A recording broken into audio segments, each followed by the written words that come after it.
Hi everybody. It is 5:30 and that means vampire time. Tonight I'm joined by Knox, our storyteller, Idaho, played by Scott, Victor, played by Zack, my husband. Heyo! I'm here as Alice, and Martha will be here soon as Michael. And so I just thought we'd, jump in and see how everybody's week has been going. What's up, people? You know how it is. Just getting ready for tonight. The most Tonight. exciting night of the week. The Most only times, reason to yeah. be Yeah, most happy for times. Mondays. The only reason to be happy for Mondays. The only other real big thing I that has come up this week that was really, I guess, noteworthy. I guess that's related to this. Uh, was the release of Blood Hunt. Blood Hunt. The new Vampire the Mm-hmm. Masquerade themed game. Um, a lot of fun, super quick to play, and even though it's not anything original, it's a battle royale. It's really really pretty and something that I really appreciate. Uh, it's free to play, and most of the like cosmetics that you buy to make your character pretty, that's how they pay for the servers and whatnot, Mm. are actually like reasonably priced. Like, some of like the full outfits are like $20, sure, but like changing your hair color, that's like $1. Getting like a set of tattoos for characters, it's like $1. So it's one of those things where, It's a you know, microtransaction. yeah, it's Yeah. it's an actual microtransaction. It's not, oh, this week, I'm gonna have to dump fucking, $190 to pick up all the new cosmetics. It's, Right. oh, here's here's a buck. Yeah, it's actually micro. That's Yeah. refreshing. Well, that and it's not Microtransactions. like random loot boxes, which were, the main issue with Uh, microtransactions is never knowing what you're actually getting. true, true. Getting That and that then that's nine another times out thing of ten about getting garbage. Yeah, but it's and I thought and worth mentioning because I know, Scott, we've talked before that you have an issue with first person situations and shooters like that. Blood Hunt is So does entirely Al. Yeah, so does uh, Pixie. Blood Hunt is entirely third person, so it's Yeah, I actually had looked at it before. It looks really cool. It looks like a very pretty game. I'm just not interested in battle royale type yeah. games, but it does look really cool. Yeah, that's the same with Pixie. I don't think she's really big on PvP. Mm-mm.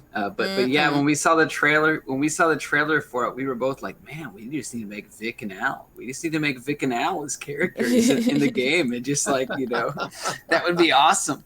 But That's yeah, I don't think she's real big on battle royale, so I don't think she Nah. would make it very far. But yeah, the only thing about it that does suck a little bit is that they're right now it's only three different clans. You can only play as Aw.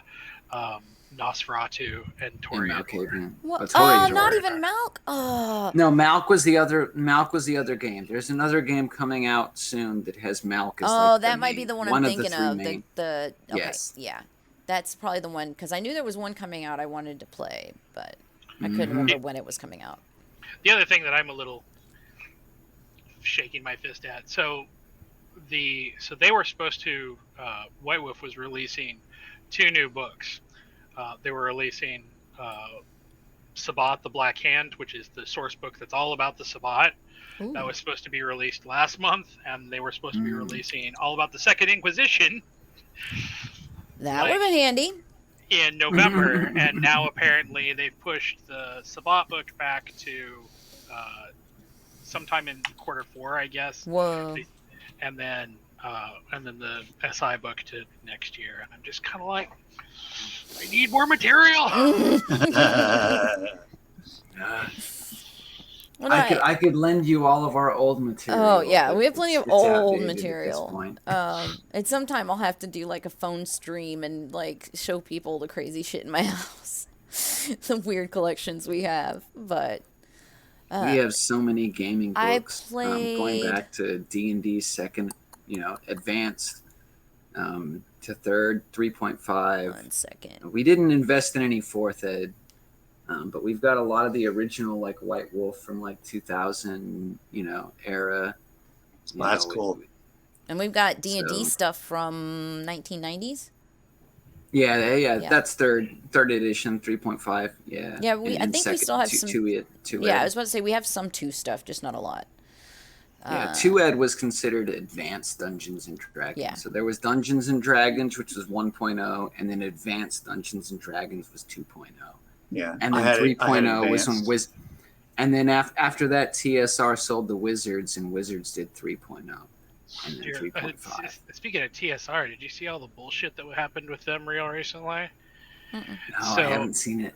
So apparently Gary Gygax's nephew, grandson, somebody like that. Anyways, he came out and they resurrected the TSR brand. And like some people were like, "Oh wow, return to TSR," and they're a bunch of fucking neo-Nazis. Oh, Yeah, wonderful! like they started Holy shit. Yeah, like they started posting some really stupidly, like not even like stuff like that would be, questionable. Like I know that like a lot of people gave Paradigm or Paradox Interactive shit for the very, very original release for Vampire V5 because there was some not exactly hidden Nazi references in there due to previous things. They scrubbed all of it for the new books. Good. But like these, like they weren't even trying to be subtle about it. Like they were outright courting like that entire thing, and like it was so disgusting. Like they just got brigaded by by everybody who wants to beat the shit out of Nazis, to the point where eventually like they had to take their website down. Like all of them basically got brigaded right off of social media. Like so it's like don't play, just don't play. It's just hard to believe that like anyone that tried to bring back a brand that was so inclusive of all these different races and characters and everything else would then try to like just limit it to like neo-Nazi, like what like Yeah, I don't know, like to me D&D was always about like the acceptance of other races and like mingling and like to a degree. I mean, in the to game, a degree. I admit there's goblins. You kill the goblins. You kill the orcs. Well, not only like that, but there are sometimes certain races that I can remember. I was like, well, should I be this race? And it's like, oh, but half elves are like looked down upon by like full elves because they're, and it's like, okay, so they're being a little judgy. It's not outright racism, but they're being a little judgy. But even being completely, I mean, if you look at some of the like set specific stuff, like I don't remember what the one that was in the Asian themed one. Yeah. But like that wasn't even, I have that book. Yeah, that was not even a little subtle with True laying onto some of those Asian tropes. I do forget that book, but I did read the article about it. That was one of my favorite books. Honestly, that was one of the things that took D&D to that Asian like culture, level. The Asian culture, and kind of it incorporated a lot of like the ki, chi, and all that other stuff that. So you're saying you like the system setting, but just not the bullshit. But I admit there were some racist undertones in there, but like overall the incorporation I think probably brought a lot of people to knowing Asian culture in a way that they didn't know before. Like this was back in like probably 98, 99. Yeah.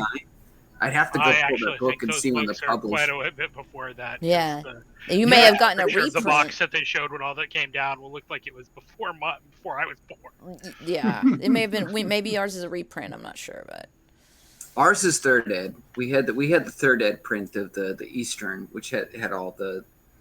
Yeah, but I that was one of my favorite books, honestly, in the D&D, especially their expansions on Monk, because Monk is like my favorite D&D character. Like Monk has always been like my number one, and the way they did Monk in the Eastern book for third ed was just kind of beyond anything else. I thought that was great. But all right, well, anyway, Martha's going to be here anytime now, so let's get started since tonight has some things going on. Sounds good. And just letting everybody know we do respond in chat, so feel free to say hi and pop in. But we also appreciate our lurkers, so thank you all for being there. All right, Rouse checks. We'll get to that in a second. Oh, okay. So, start off as we always do. Welcome to our Vampire the Masquerade 5th Edition Chronicle, Philly by Night. Session 32, y'all. And tonight's actually a fairly important night.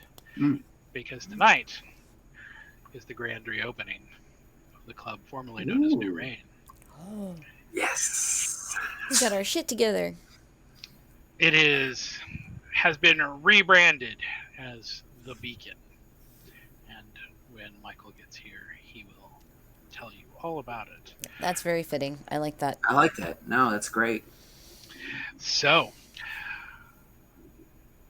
it's a big night. Moira has been working her ass off the last several weeks to get it put in local papers, get it put in, the local industry rags and whatnot. So when the coterie awakes, there is already a commotion. There is already a fair bit of noise that is coming up from off the streets.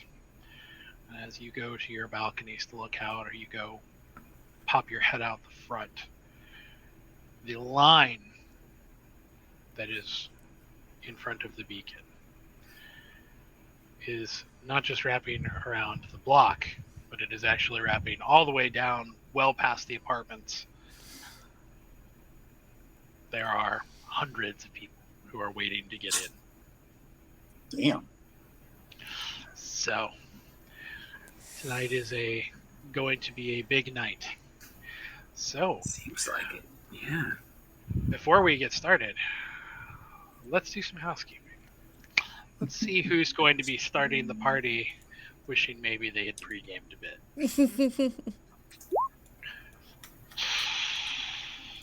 Looks like the bouncer's not in a good mood. Hungry's a good mood. Not on a night like tonight. Ooh. Plenty to chew from. Shoot from. Nice. Oh, hang on. I didn't show Idaho. There we go. All right. Idaho, check out this shirt. So. Oh yeah, there it is. What the? I got your back. And he's got the skeleton's vertebrae. That's hilarious. We saw that and I was like, oh, that's just my sense of humor right there. So sorry, I had to show off. So going through real quick and just making sure that everybody's willpower and hunger is where it should be. I used the willpower to re-roll my rouse check so I could get hungry. I want to beast out. That's man. not how it works. Damn it! I was gonna make shit up as I go. Come on, man. All right. So when you wake up for the evening, the ghouls are already gone. They are at the club. They're Even my ghoul? yes, the one you don't have. Yes.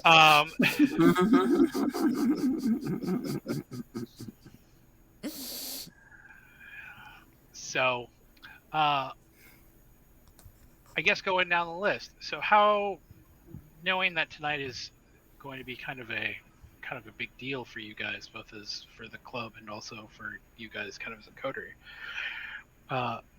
Idaho, how are you starting tonight? Well, I guess what I would have done is, as soon as I wake up, I would drive to the apartments. Right. And jump into my room, assuming it's available, and get myself ready. And see if is Kai there. Kai is indeed there, although she is in her room, and it sounds like she is also getting ready for the evening. Oh, cool. So she's all right. And I'll shoot unless this is one of those things where I may have done something already, but shoot a text to Abby. Okay. And we're opening the club. If you want to stop by, I'll put you on the guest list. That kind of stuff. You get an immediate text back that says That's she is. Samantha. No, She's she's in the car already. What are you talking about? I have to text her. Oh, she's in your pants already. She's Yeah. wandering around like a gnome. Yeah.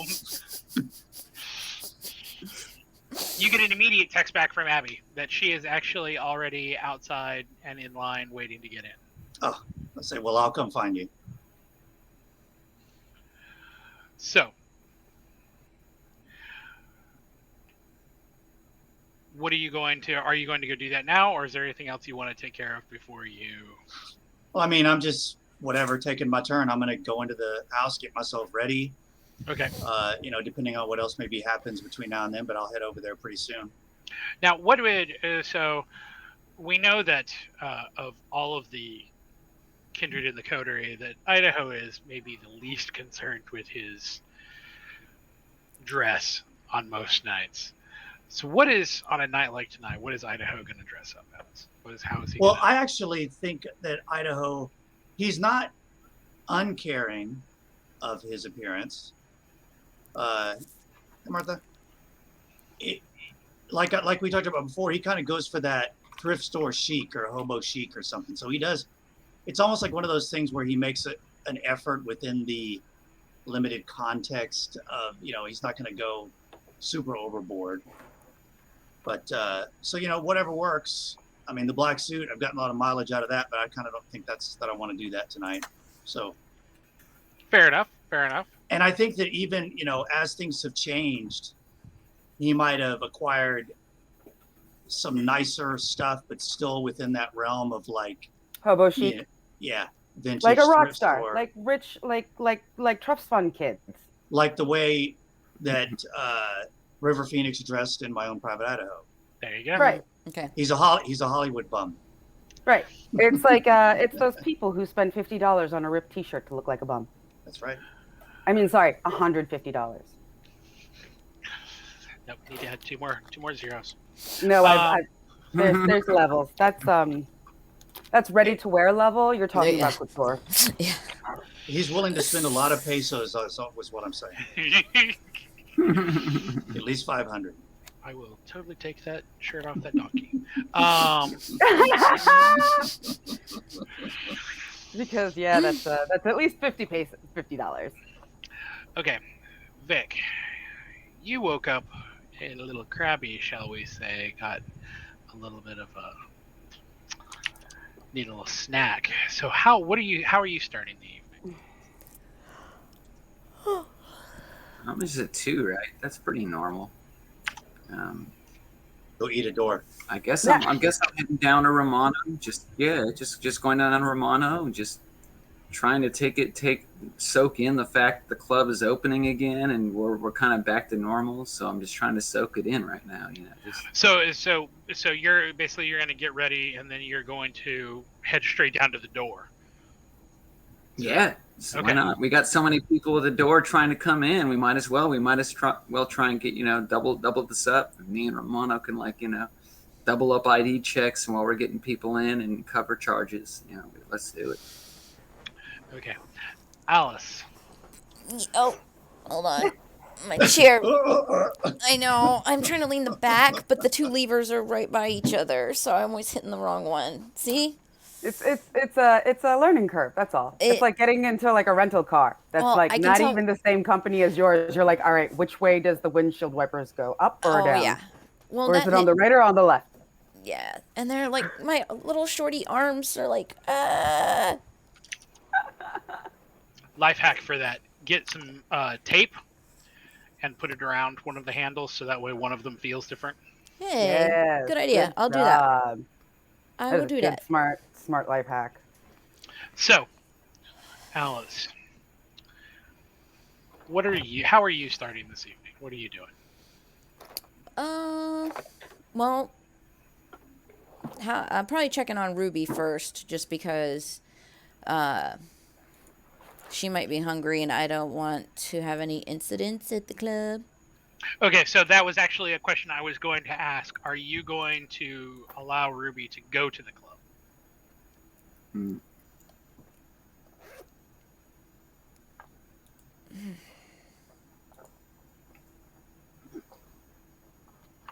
I mean, like I said, if she's not hungry, should I be worried she's going to do anything impulsive? She's been doing a It's lot not of her pulses. I'm worried I mean, about. like there's a blood hunt out for Well, half bloods. Something Yeah, to it's keep. not her I'm worried about. It's the blood hunt I'm worried about. Well, and the other thing to take into account here is that Lane is working. Lane's at the bar. Yeah. So, Who's watching Ruby? right. So if you Well, that leave was Ruby, my thought wasn't necessarily leave her out in the open, just hanging out at my bar. We could, put her in the office, downstairs if that's available. put her to work. You could put her as bar back.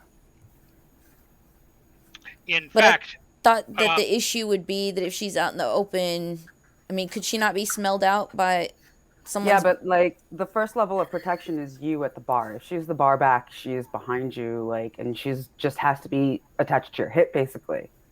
Yeah, so that's one way that you can protect. keep an eye out on her.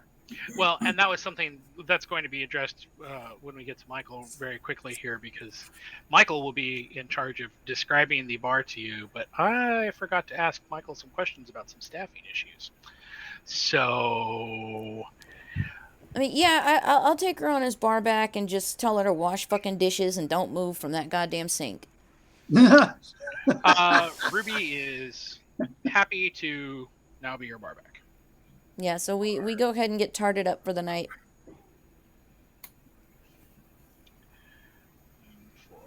So Tom Cruise is not working the bar? Is that what I'm hearing? No cocktail. Damn it. No flair. Oh, I know no the new flair at theme. the bar. I know the new theme. Roadhouse. Nah, I'll show you. Okay, so we're gonna be disappointed now if it's not Roadhouse. No, Patrick Swayze. Damn it, Michael. First, we need a hunger check from you. Oh yes. All right, these all rouse checks up here. Mm. Damn it. So I'm at like a 1 now? I'm at a 2. Yeah, you're at a 2. So, one of the things I want to do is I want to text Andrea. It's been a while since we've talked with her, and I just want to just let her know we're getting the club back up, we're getting our base of operations back together. Hope she's doing okay. Not trying to intrude too much, but just letting her know that we're getting back on our feet and just hoping she's okay. Trying to get an update, I guess. You don't get a response. I don't expect an immediate response, but that's just kind of a text out. So, Michael. Yes. Start of the evening.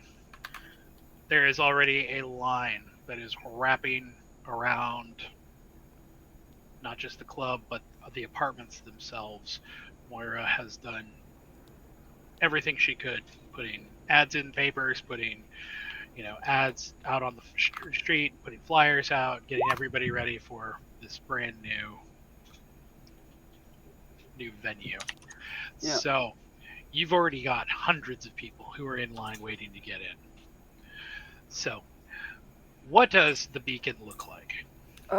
It looks a lot like U Street Music Hall, which is why I am sending you guys images of it. Awesome.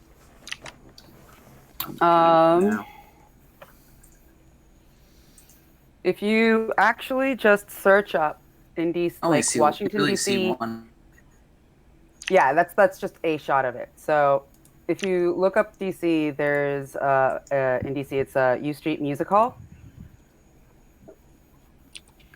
What you're going to see on the inside is basically what our first floor is going to look like. But our first floor is not accessible by the first floor. Outside, we have stairs that are going to be wrapping around the corner part, like a lighthouse. So you have to go upstairs, which is more like a pub section. And then in order to get to the music, you descend into the darkness. Nice. And it's going to be mainly electronic music. With space for both, but we're talking about drum and bass, we're talking about grime, we're talking about house and tech. So it's going to be And there's even like a small stage for like acoustics. Nice. Very So nice. it's black on black with mirrors and wood trim with a cork dance floor. So people can dance all night long and not even realize what time of night it is. So, some real quick questions. Also, some descriptors so that everybody kind of has a layout. So when people go up the stairs to the door, where they would of course meet Romano and Vic, then they go into the top, where that top area is more of a bar pub area. There's a bar there. When they go downstairs into the main hall, there are 2 bars on either side. Kind of like Numbers. Yeah. Kind of. Yeah, kind of like Numbers. They have the bar on both sides of the dance. Meridian also had that. So true. True. The roof access is still the way it was. In other words, it is employees only. There's nothing up there. It is just for, Well, I'm about to be up there. Okay, Batman. The downstairs is still if I'm not mistaken, is still basically the same. The only major difference is that your havens are no longer down there. It's the cell has been replaced down there. The which of course now has somebody in it. Oh yeah, we gotta fix that guy. Mm-hmm. There's rooms down there, extra rooms. There's a conference room down there, and of course the furnace. The back of the alley still looks the same. So it is, for all intents and purposes, as far as storytelling is, the only real big change as far as the basement's concerned is that you guys don't live down there anymore. So, with that said, Michael, start of the evening. What are you doing? Getting super fancy since it's grand opening and checking all the messages. You have messages from a couple different people. You have a message from Victoria letting you know that she will be dropping by. You have a message from Sabine that she will also be dropping by, albeit briefly, as they both have their own venues to attend to. Message from Threnody. Threnody is planning on attending. Other than that, just the typical business kind of stuff. Nothing really stands out. Most of the messages, frankly, could probably be forwarded on to Moira to handle. Which does basically distributors and the like. So, which leads us to to an interesting problem that you have. Would you have, given that you now have 2 new bars? Yeah, we have too much bar and not enough people. Would you have told Moira to hire people permanently, semi-permanently, or contractually, basically, to handle these extra spots?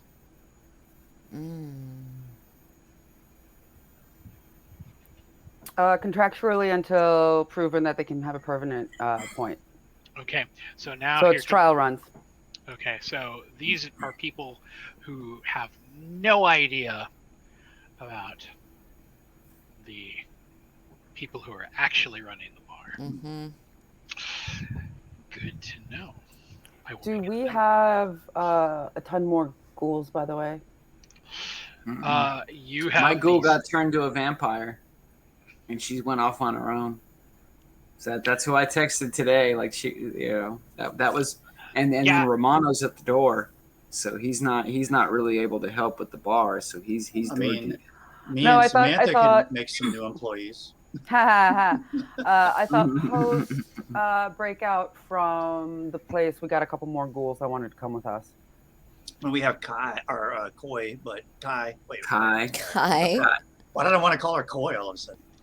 And aside from ghouls, we technically have Noel that we pulled into our coterie, but I'm not sure the extent of her involvement. I don't think that's going to work out. Yeah, that's. But she probably does have a database of A couple She might be, individuals who might be looking for work in a place to like. especially since the Duskborn like to say we didn't do anything for them. Right. Okay, so since somebody asked, the whole of your coterie, in terms of accessible hands on deck, Right. would be the four of you, Okay.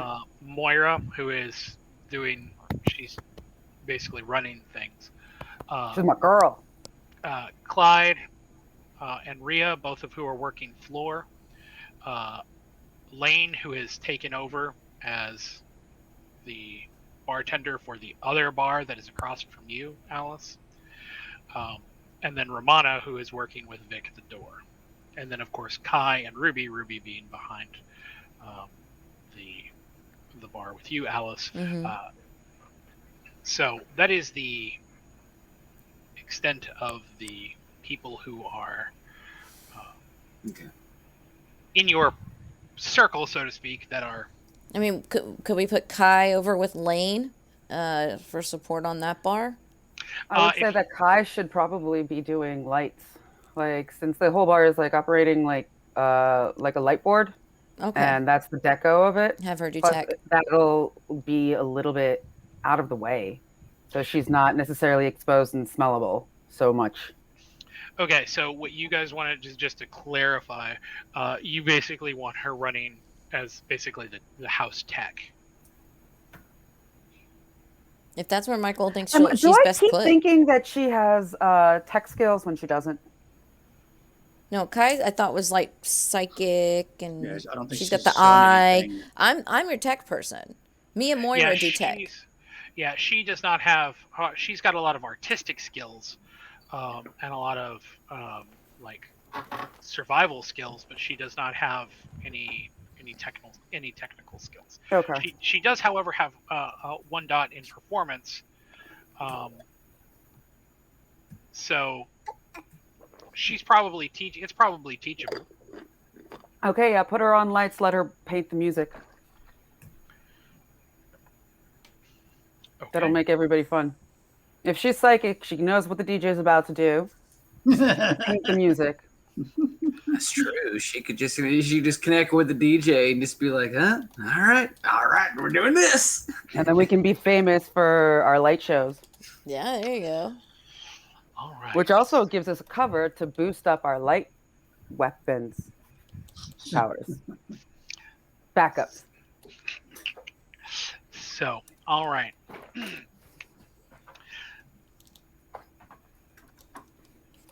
So you have so really the main floor is actually basically manned by almost entirely Kindred, except for the bar back at Lane's bar.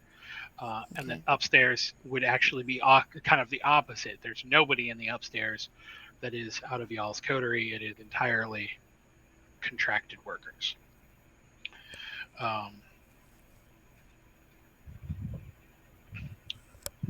Although, of course, Rhea and Clyde working floors, so they'll be... Okay.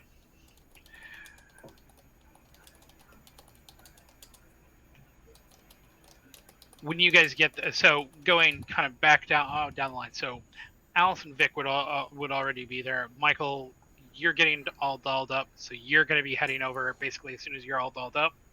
You're right. Okay. So, Idaho. When you head down to the club before doors open, it's pretty easy to pick out Abby. She is dressed in basically goth couture. Maybe it's even a little overdone. Are we talking about like goth couture or Harajuku goth? No, Abby is going for the straight old, kind of old school, latex short skirt dress with the latex thigh highs, and the latex elbow length gloves. Yeah, kind of fetishy goth. The only thing about it is that she doesn't really she kind of stands out just a little bit, given that the rest of the crowd is more on the electronic side. So she definitely seems a little out of place, but she's definitely, when you see her in line, she sees you. face just kind of lights up, and she's just like, "Hey, I'm here." All right, I'm going to say, wow, because of that outfit, I'm going to cut you ahead in line. When you say that, she gets a big shit-eating grin, and basically 5 people up and down the line from her are looking daggers at you like, what the fuck? You're like, step off! I work here, man. Yeah, I'm just doing it on purpose because she's not dressed like everybody else. Maybe we can start a trend.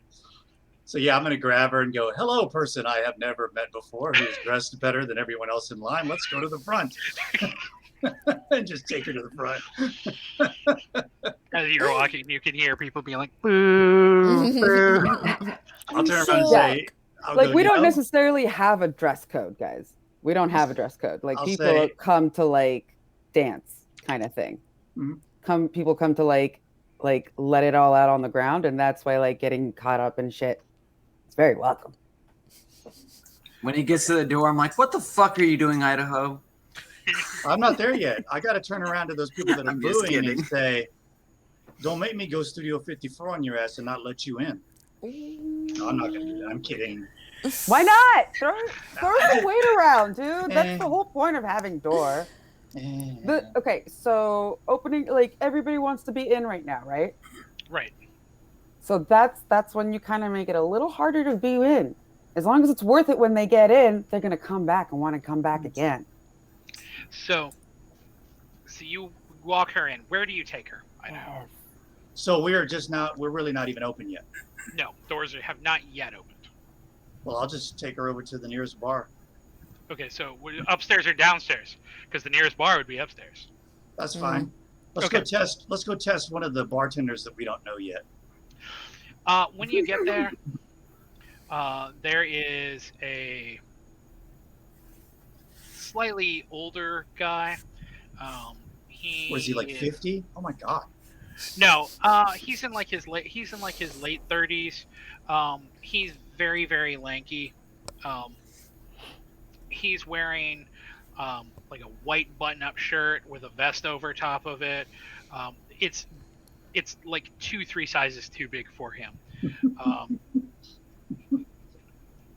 He's got kind of messy blonde hair. Where his shirt is kind of hanging loose, you can see that he's covered in tattoos. Not particularly good tattoos, but tattoos nonetheless. He introduces himself as Rob. And when he sees you, Idaho, from the discussions with Moira, obviously he knows who you are. Yeah. So he's like, "Is she drinking on your tab?" Yeah. Let's hook her up. Okay. So Rob is prepping drinks, kind of a workhorse. The bar back is nowhere to be seen right now, but that could be for any number of reasons. The bar's not open yet. So what do you say to while you're waiting for Abby's drink? Basically, we haven't seen each other in a while. Yeah, just So, how's everything going? How's life treating you? she's like, well, I'm moved up a little bit in the world. The kind of stuff that we used to do. I met somebody who, I don't want to say, hooks me up with better clientele, but yeah, hooks me up with better clientele. I don't want to say the truth, but I'll go ahead and say the truth. Like, so is this person good to you? I mean, he doesn't seem too bad. I'm sorry, they don't seem too bad. But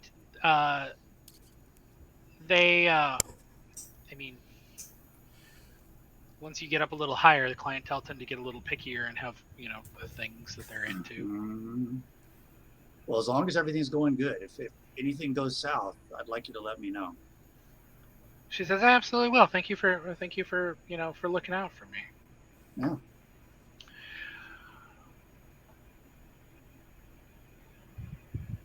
Michael, how late do you want to wait to open the doors, or are you going to open the doors reasonably soon, or are we opening the doors? 5 minutes after, just to build that anticipation. Oh, you mean like numbers? Yeah. 5 minutes 5 means after. You stand outside 15. Early. numbers. 5 You means stand outside 15. numbers for. Shit. They open at 9, but the doors don't open until like 9:45. Yup.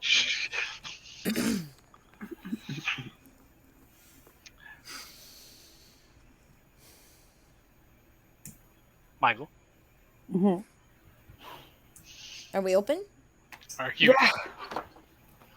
We are opening at half an hour late. Fair enough. Fashionably late. So, doors open. People are flooding in. DJ, also contracted, Should have been spinning by now. is definitely spinning. On his laptop. None of that shit in this house. Hey, None of that shit in I this house.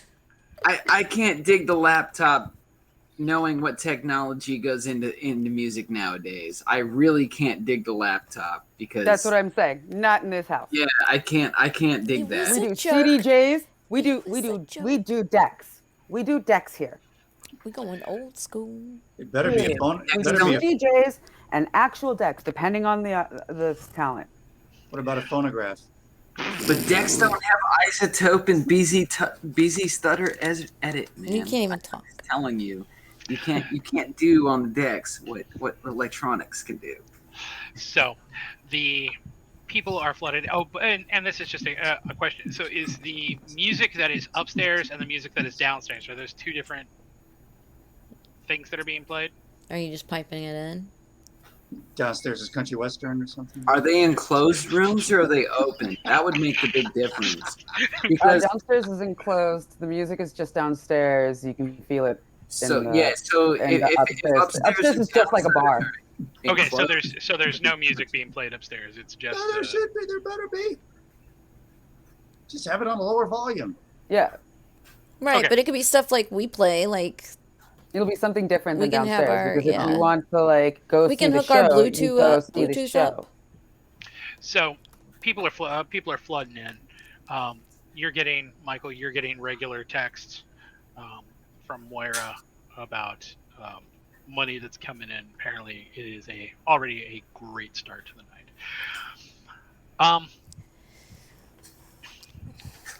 Alice, Yep. you have a lot of your old customers are coming in tonight. Awesome. Um, Do I got my Subway boys? Yep, and Sweet. I was about to say, the SEPTA workers come in.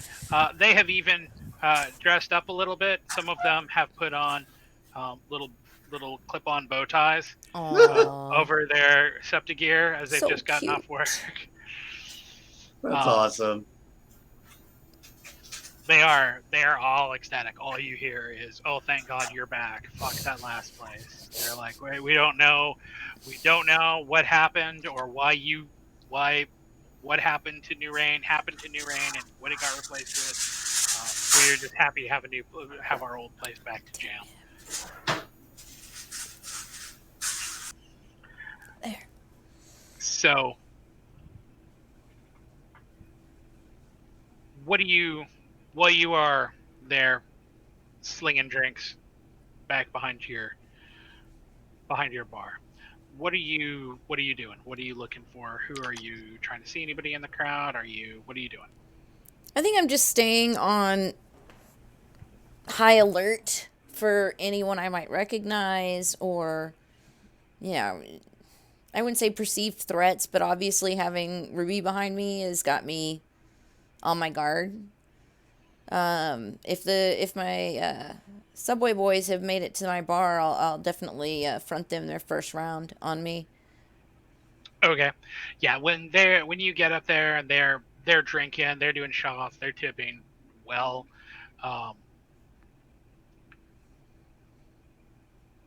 They are they're just thrilled to be there, and it is kind of infectious.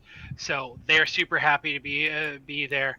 Um, they're kind of having their own little party there, which is causing other people who are nearby to also kind of get in the mood because they're seeing other people who are partying. Um, so the general mood, the general crowd that you're getting off of, um, it's all ecstatic. It is high energy. People are dancing. People are jumping up and down. And for you, Alice, that is kind of a cascading effect because as you are doing it, you can hear or feel the reverberation in the cobweb. And all of the murmurs there, all of the voices that are whispering in the background. It isn't the usual, horror show that you have in your head. Tonight, it's just like having another party in your head, which can sometimes be a little disconcerting, but It was a good break, Yeah. that's for sure.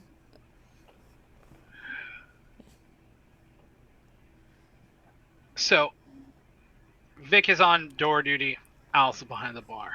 So, Michael, what are you doing? I would have gone, starting off entering, I would have probably like checked on Alice and checked on the door, checked on the list, especially. Make sure we have bottles for VIPs ready. Go up behind the DJ, check in on them, make sure that they have everything that they need. And then just kind of like post up behind the light board with Kai to like keep an eye, just to like observe the opening start. So you see, there are, while you are kind of looking over the crowd, watching with Kai, the room is filling up very quickly. There's a lot of people who are coming in. But on top of that, you're starting to see kindred who are coming into the club. You see Threnody and Raoul have come in. Mm-hmm. Crap, I'm muted. I was trying to talk and I was muted. I was just saying I think Kai would be a very great asset to the club at this point, especially with her third eye. Like if she can sense the unseen and see like any threats that are coming in, like that would definitely. Putting her in the eagle's nest is real smart. Yeah. So the Threnody and Raoul have come in. Obviously, when they came in, Vic, they definitely made sure you got your typical bro hug from Raoul, and Raoul is dressed in club wear that is perhaps a little more flamboyant than you're used to seeing him in. Threnody, on the other hand, is, as always, rocking her leather jacket, jeans, and you see the entire coven from the apartments. They are all there. They are mingling around in the crowd. Jean-Baptiste and Eugene are chatting up some ladies by the bar near Lane's. Adelaide and Marie are just kind of mixing and mingling through the crowd. Samuel is one dressed completely inappropriately. He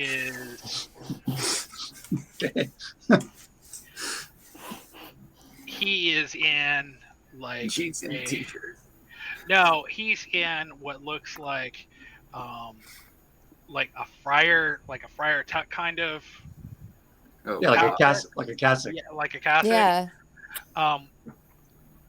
But in the robes, like in the low hanging, kind of wizard robes that he's got for the sleeves, he's got like all of like the Candy Kid bracelets that basically go all the way up his arms. Awesome. He's got I glow still wear stick my candy. necklaces Hell yeah. and like a glow stick crown on his head. And Oh, he that's is, awesome. It's like, you Yeah, know, he remembers that's not 1997. He's dressed perfectly appropriately, and I love Yeah, it. exactly. That's not outdated. That's perfect. That's great. That's fine. He can totally go. he is Let him do his thing. he is on the floor and he is dancing like you've Okay, never good. So, seen anybody that large dance. He understood the assignment. He won. He got points. Extra credit. Um,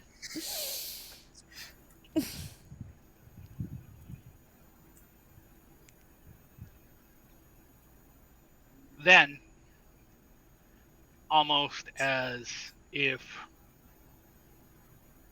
she had been there the entire time, Michael, Nawal is next to you. I say, good to see you. Glad you could make it out. She says, it's a party. Wouldn't be anywhere else. She says, I'm really glad that you guys were able to put this together. This is... She says, West Philly definitely needed a beacon right now.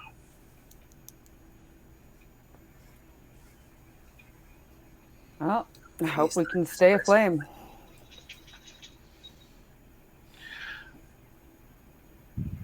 That's the idea. She looks at you and she says, there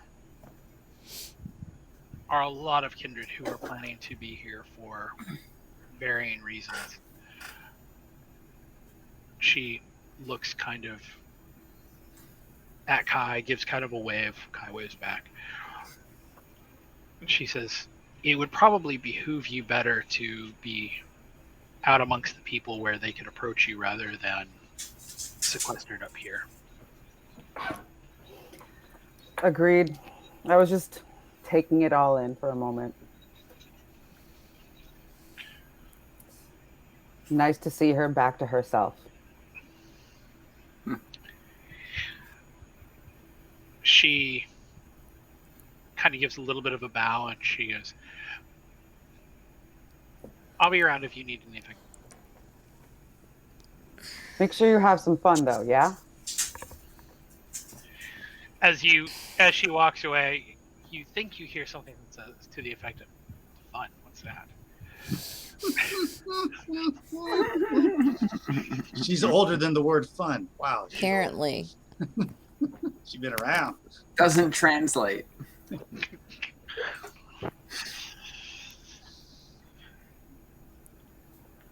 Idaho.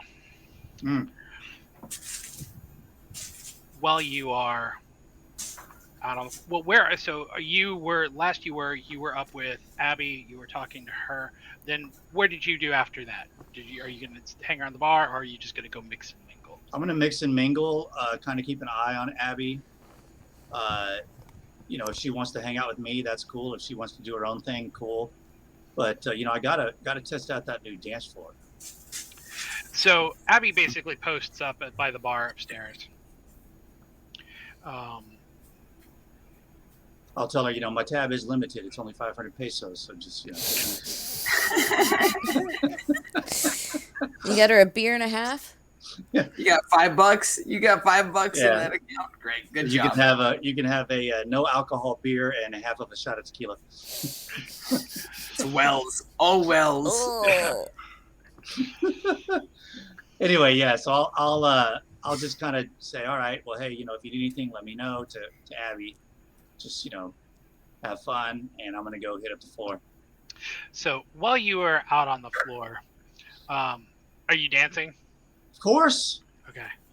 With what's his butt? The Friar Glow. with Samuel. Yeah, Samuel. Samwise. I was about to say that what they need for a new club is like people like me and Nate that would like spin for Havoc. Like when Havoc first opened, like Naika hired the two of us as like promoters, and what we would do is we'd go out on weekends and pass out flyers, and then on the club night we get on the stage and we fucking spin our glow sticks and just like fucking get people like in. That was what me and Nate did. Like that was us for like 2-3 years. I would have never got on the dance floor if you guys hadn't been there first, you know. So yeah, we it's like an air traffic controller.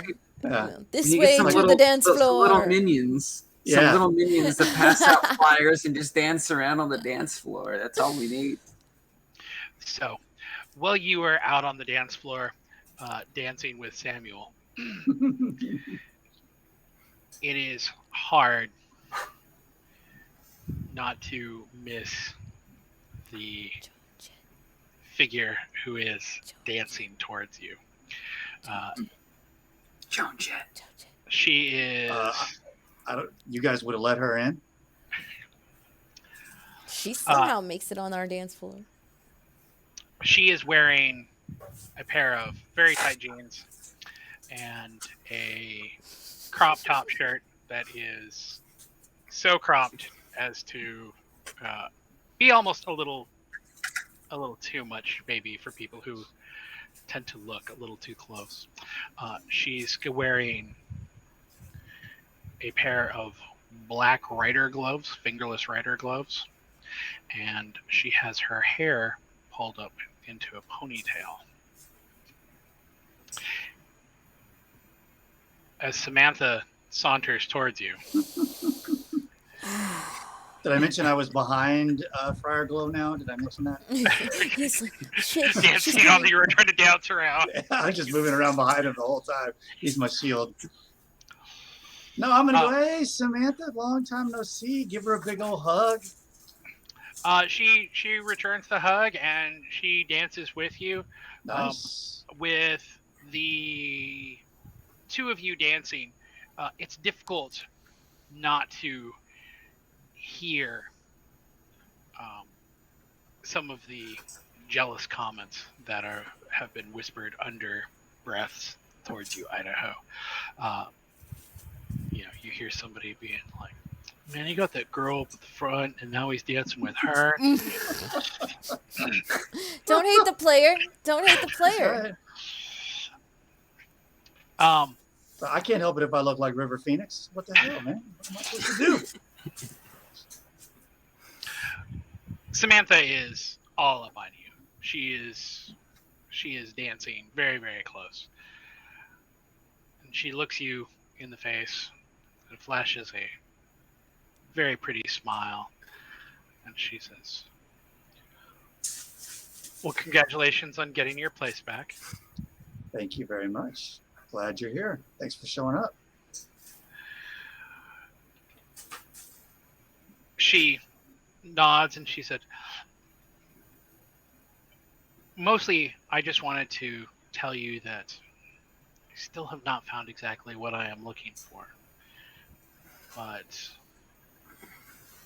when I do, should I bring them here or directly to your apartment? Why don't you let me know when you find them? I mean, you mean here, like the club here? She's like, well, I'm sure you guys, you have some hidey holes here. Yeah, we do. I just let me know. Let me know when you find somebody, because I kind of want to talk a little bit more about that anyway.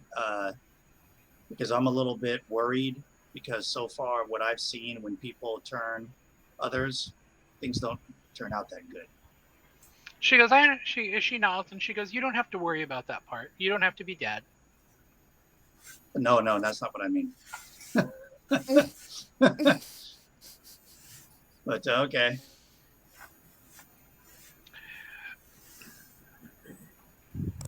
At some point, a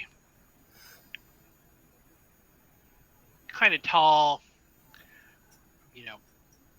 looks like kind of like yuppie Wall Street guy, kind of saunters up next to the pair of you and gives her kind of a long look, and she looks at you and she goes,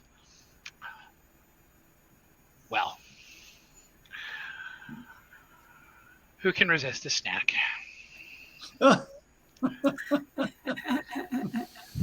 Go for it. Just be discreet, please. And dances away with the other guy.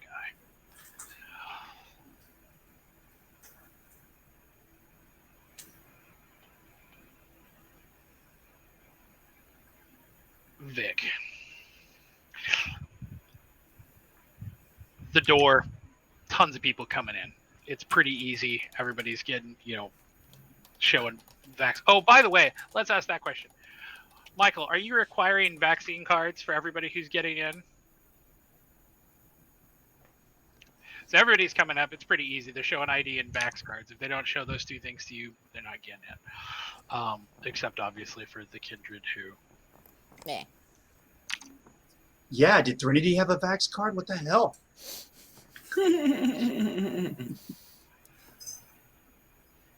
Michael's talking but is muted. Muted. Vax cards and what's it called? Either the Vax cards or fast response test. Okay. Ugh. We're gonna put ourselves through that. Vax cards, yeah. The Vax cards are one thing, but I mean, aren't we gonna have to have extra hands on deck just to do those? No. They No. come Vax to cards us. are The Vax Oh, you're cards, talking about just the like a report. clear Yeah. result. Okay. Okay. Yeah, Yeah, just like- I thought you were saying you we're gonna have- do it on. I'm like, we're not gonna do that. No, fuck that. You want to come in, go get your shit taken, or I don't know, get a vaccine. Yeah, exactly. So, You can either Vic. get the free vaccine or drop $100 on a rapid test. I don't care. Mm-hmm. you and Romano working fast. Everybody's going through. You get through the line a little bit, and there is a slightly older gentleman. You think he's maybe late 50s, early 60s. He's got kind of a stoop as he walks, kind of a little bit of a stutter. He's he's very gaunt. He's very thin, and his eyes bulge a little bit.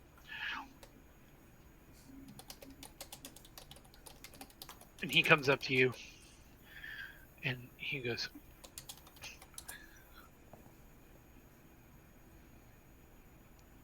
"I'm here to pay my tribute."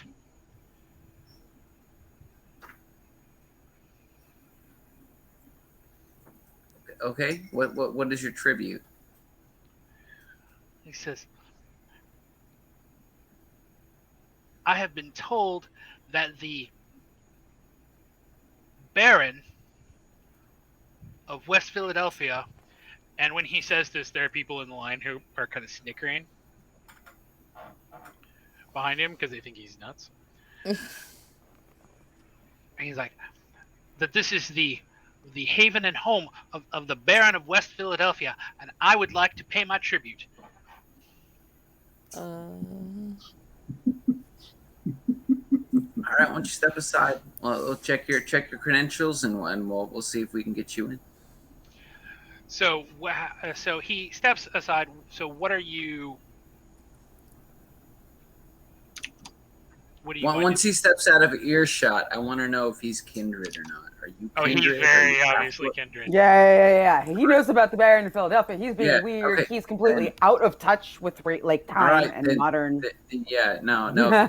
If he's kindred, then I'm gonna bring him in.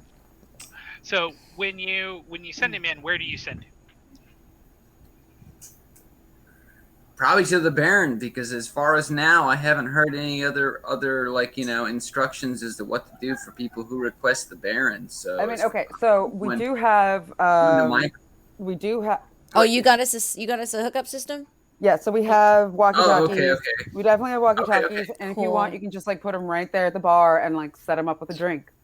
You know, like Okay. you have access. Like that first floor is a nice intermediary. I mean, that the entrance floor up top is a nice intermediary.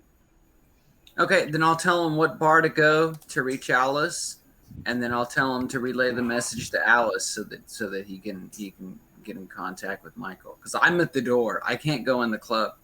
I'm stuck outside. So I'm sending him in. But you to have like, a walkie that is yes, connected no. to. But Michael just said to send him to a bar, so I'm sending him Oh, to okay, your okay. bar right now, and I'm radioing in. I just I'm figured letting you Michael would guys, come on down, but that's cool. whatever needs to be done. But I'm sending him to your bar because you're gonna have at least oversight of whatever's going on. Yeah, I got you. I can hold him here till Michael shows up. So, Alice, when Yep. you see him, he looks less like he should be in a club and more like maybe he should be at an AA meeting. His clothes are a little dirty. His gait is kind of like a stutter step. He looks very a little nervous.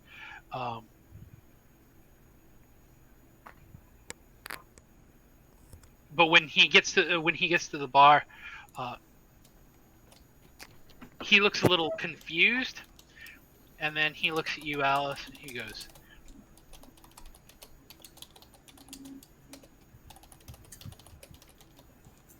"I think, am I in the wrong place? Is this the wrong night?" Sarah. He's like, "I was told the Baron of West Philadelphia was a man."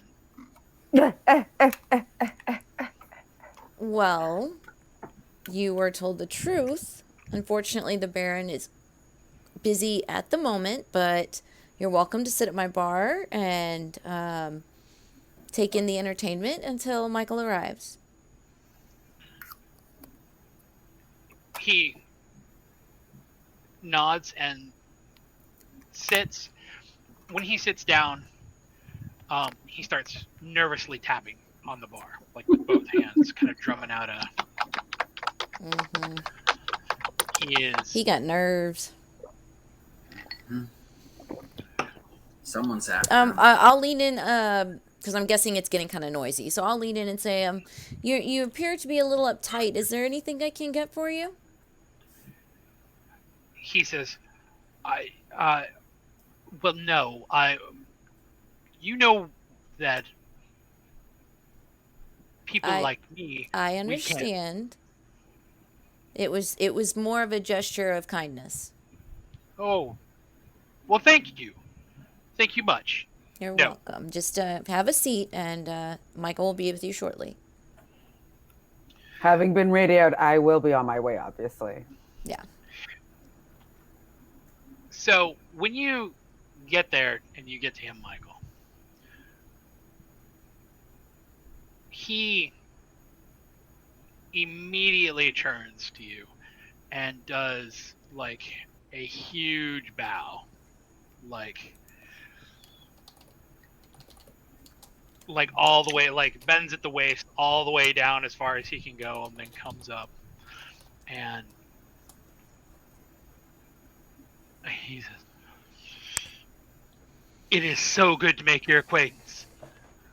He's like, "I have heard of the bravery and the fortitude and the wisdom of the Baron of West Philadelphia." He's like, "You have saved so many of us."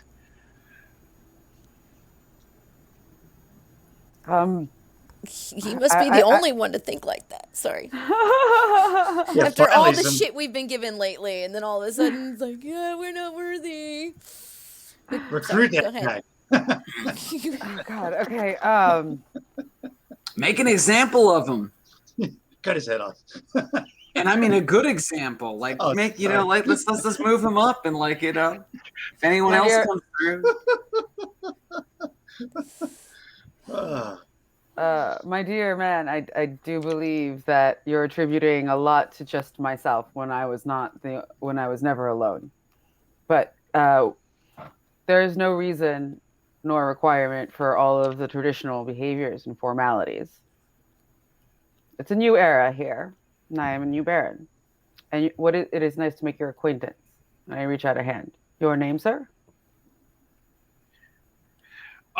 When you reach out a hand, he clasps your hand in both of his and like kisses you on the knuckles like you're an old king. He's the Godfather. Without the coke. My name is Ronald DeWitt. He's I am a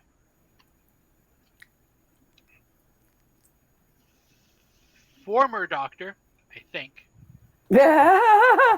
He says, He's old. He's so old. and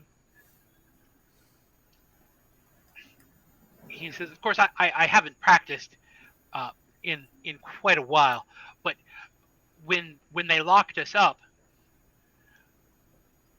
the I didn't think that I didn't think that I was ever going to get out. Ah. He was in I'm lockup with sorry to us. hear that you were in that dire situation with all of us. I am glad to see that you've made it out. He said, but I made it out because of you. You were the ones who freed us. So at this point, like, Michael, there are a lot of people who are looking at you because you look absolutely amazing, and it is drawing a little bit of attention that this guy who looks like he's about 50% of the way to being a full-on homeless person is being very, very emotive and yeah. At this point, I will say, like, come, let's go upstairs or come to the office and let us talk away from prying eyes. So the office has been moved downstairs. So you take him downstairs. Yeah.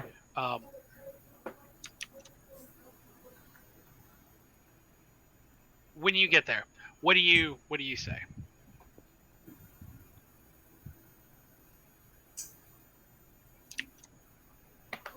God, Dad. How have you been faring since the breakout? He says, well, poor, very poor. Things have not been very, very safe. There were ivory tower types who were wandering around my haven and trying to dislodge me and some of the other kindred there. But after the events that I also saw at Elysium, I was there. I saw what you tried to tell everybody. I believe you. I was there. He said, but you know, nobody listens to people like me, because we're crazy. Well, some of my best advisors are crazy, so call me no one.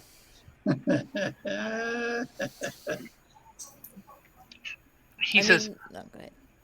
He says, well, you are my baron, and I know that I live in this domain at your behest. So I wanted to come and announce myself, as is the traditions, and to offer my any services, and to tell you that I owe you a boon for your helping me. Wow.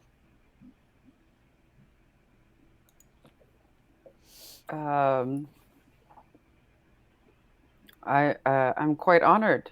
I'm just glad that we were able to help, and I'm glad that you have joined us in West Philadelphia. He goes, I know you're busy. This is a monumental night for you, and so I will not take any more of your time. But I wanted to make sure that I did what was right in coming to you. Just to like say hi and stuff. Side note. Just to say like hi and stuff. Is that what he means? So typically, though, it's a little more difficult in large areas, and of course with anarchs. Typically, when it comes to the traditions, when a kindred goes into another kindred's domain, they are to announce themselves. Okay. That is more of a Camarilla. Those parts of the traditions are things that the Camarilla typically upholds a little bit more. But usually, when you go into as a Camarilla, as a member of the Ivory Tower, if you go from your home city or your home domain and then you go into another city, your first order of business is usually to either meet with the representative of the court or to literally present yourself to the prince and basically tell them what you're doing there, why are you on their territory. Yeah. I do want to bring up, though, Michael, he did say that there were suspicious people about he and his group. Are we thinking that this is going to be another one of the situations where we're going to be accused of not helping if we don't investigate? I think he was meaning that. Or am I being meta? I'm sorry if I'm being meta on this one. I think he means that there was like cam heads or like feds, the equivalent of feds sniffing around his and a couple of his friends' lairs. Okay. Well, also worth mentioning is that in the previous iteration of the map, West Philadelphia was considered contested territory between the Cam and the Anarchs. It is no longer considered contested territory. Yeah. Look at that. Look at it. Look at it. So pretty. Finally ripped off enough heads to get total control. Those are those are the people we don't have no contact with, and we need to get in contact with. Those are the people that at last week's meeting, they were the ones who were like, "You haven't helped us at all. I don't even see why you're trying to contact us." We have no idea their existence, which is fucked. But now that we know, yes, that needs to be our next avenue. Of like once tonight's over, we've step at a washed time, in. guys. I know. One step at a time. They might show up tonight. We don't know. Washed in on this bask of new rain and Beacon, new club. That's great. But yeah, we definitely need to try and reach out to them if they don't reach out to us first. Noted. That's all I'm saying. I just want to win the dance contest. That's all I care about. Samuel's got you beat by a country mile. I don't know, man. I got points in dance. I got points. So does Let's he. roll. Let's do it. Do it. So does he, and he's got a better costume. I'm gonna climb on him. We'll just we'll tandem dance. He's frankly big enough that you could probably dance on him. Yeah.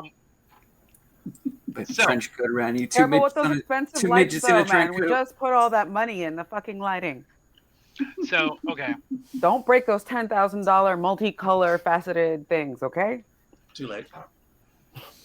Or as our D&D group likes to put, one halfling and a dwarf on top, or a gnome on top in a trench coat.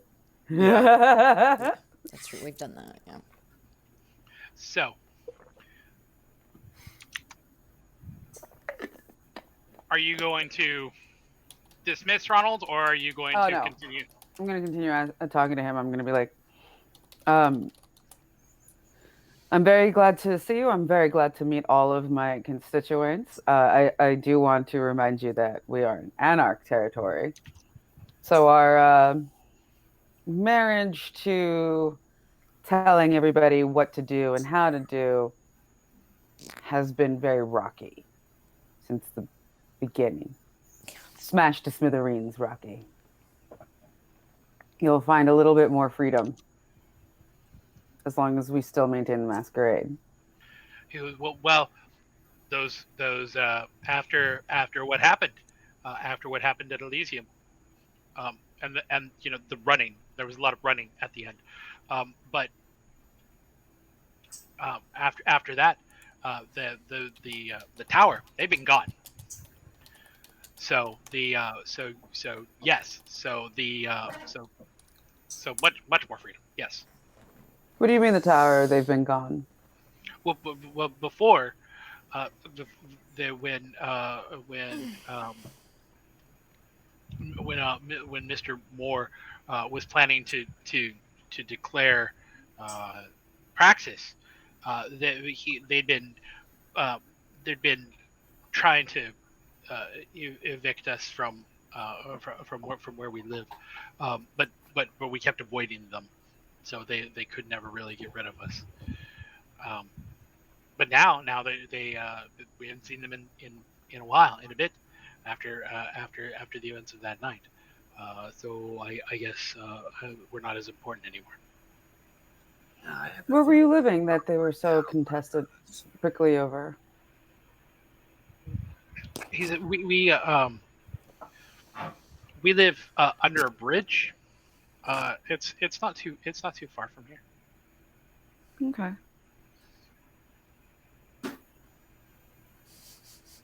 I don't want to talk anymore because I'm not there. Oh, I know. It's hard. So much I want to say, but I'm not there.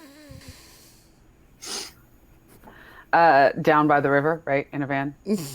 No, not even jokingly. Dude, no, Just he's a lot of questions I want to. A lot of questions I want to ask, but I'm not there, so I can't metagame. Although anybody that's able to see the Twitch chat, it's getting funny.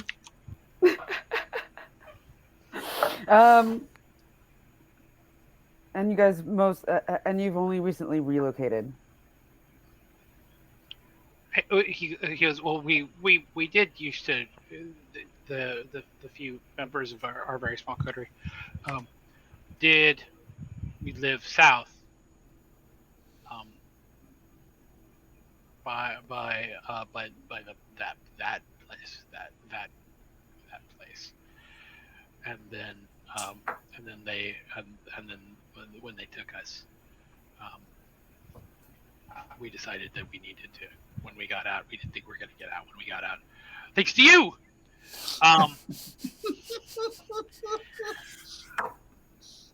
We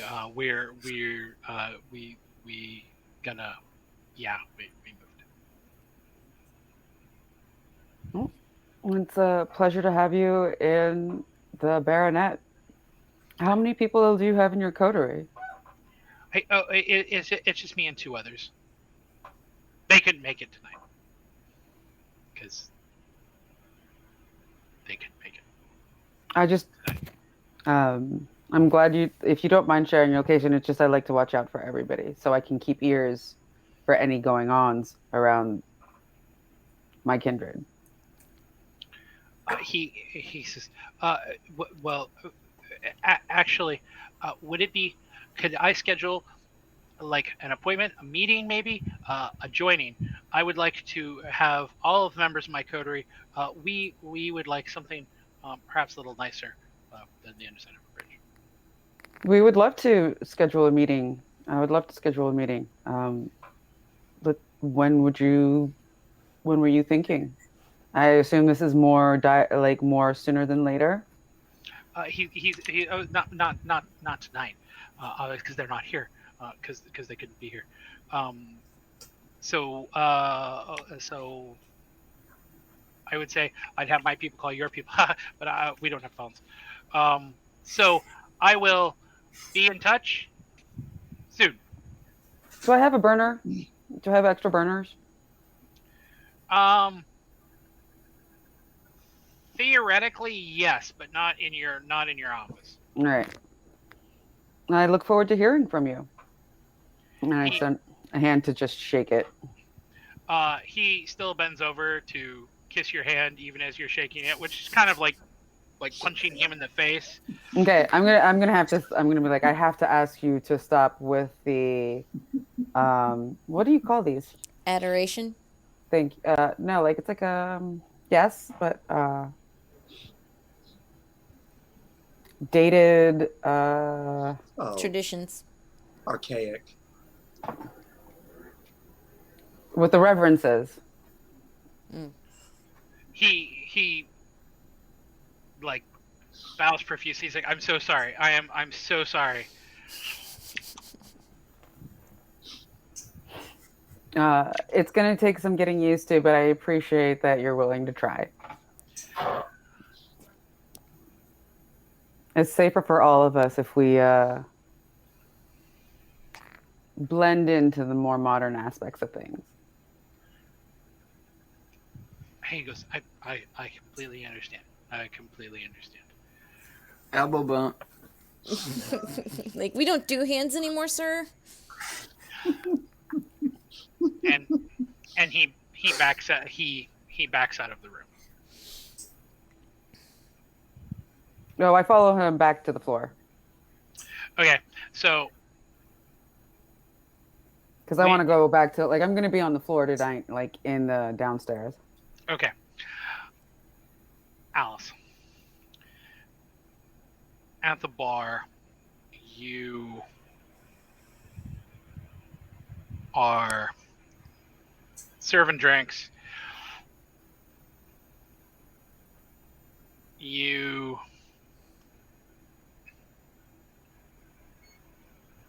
handed a beer out, hand out some shots.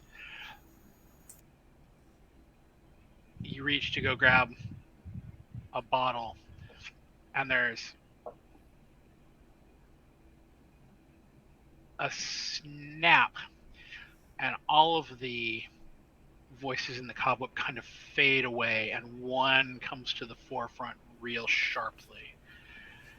And it's like a hiss. And goes, "It's one of them. It's one of them." Am I looking at anyone particular when this happens? You're not looking at anyone in particular, but as you hear that voice and that snap, a girl comes up. She's dressed kind of like, I don't want to say like cardigans and whatnot. Like she's dressed, even though she is obviously a younger woman, she's dressed much older than would be belied for her age. Okay. She looks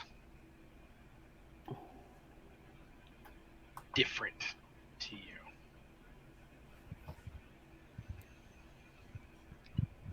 Her skin is a little tan. So can I tell that she's kindred or not? It is not immediately apparent. Okay. She comes up to the bar and she says, what kind of tequila do you guys have here?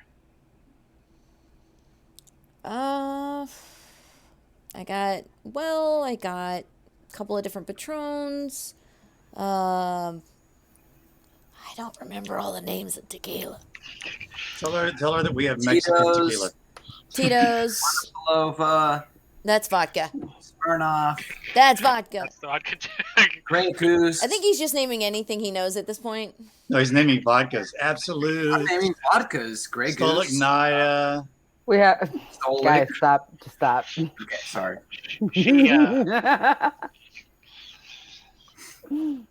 She goes for Patron Silver.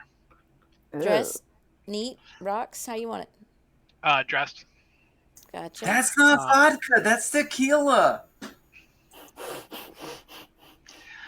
gonna have to smack my husband tonight.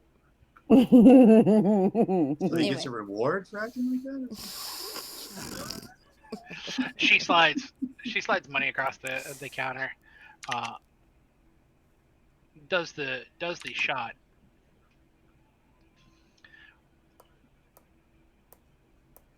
Turns to the person who is next to her. He's kind of generic club kid. Looks like he got all of the stuff straight out of, a Hot Topic. Gotcha. Half my wardrobe. And she kind of like Hey. snakes an arm around him, and when he looks at her, and there's kind of a moment of like, "Hey, who are you?" And he looks her in the eye, and instantly he's like, "Oh, Right under her spell. Got it. She doesn't even say anything to him. Just grabs him and kisses him real hard on the mouth, and you can actually see blood dribbling down his chin.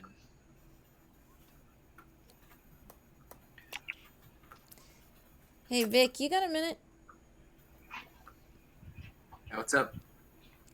Yeah, I'm seeing somebody I don't know being pretty obvious up here about wanting to have a snack.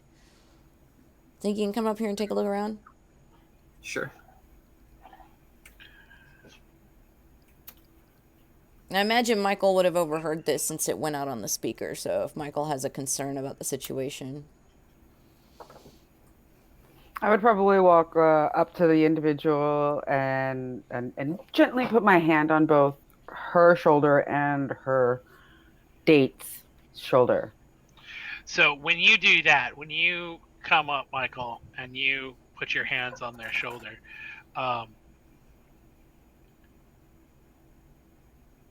she looks at you. She's kind of confused.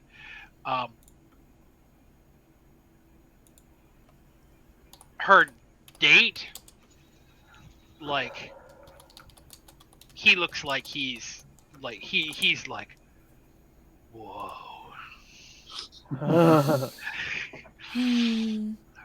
Now, Michael, when you put your arms on both of them, the very first thing you notice is that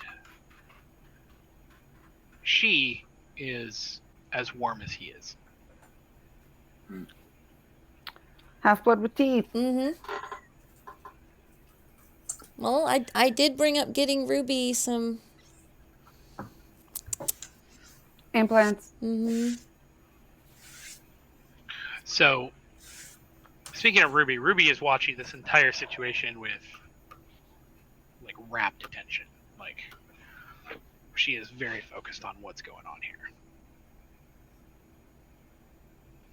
That's probably the only other Dustborn she's ever seen. That's not true. No? Okay. So, Michael, what are you going to do? Well, Since you could get- I've interrupted, but did she manage to lick before he's looking at me? Oh, yeah, no, he is, like, there's no blood on him. Okay. And she's looking at me a little confused? Yeah, she's got kind of a cross between confused and kind of deer in headlights look, like she got caught with her hand in the cookie jar. Good. Good. She did. It's how do I express to her that this is like basically like being caught doing a line out in the open? You could just say that. You could just say, don't give the game away. Yes, thank you.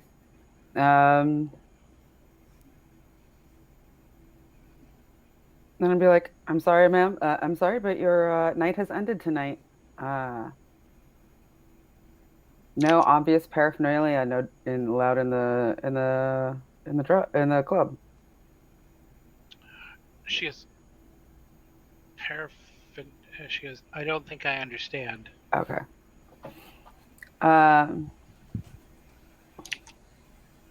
You're not being discreet. Yeah, your discretion has been lacking, and you've given the game away. She goes, oh, I'm so sorry. I'm so sorry. I was told that this was a safe haven. It is a safe haven. The dude is looking back and forth between the two of you, and is like, get him out of there.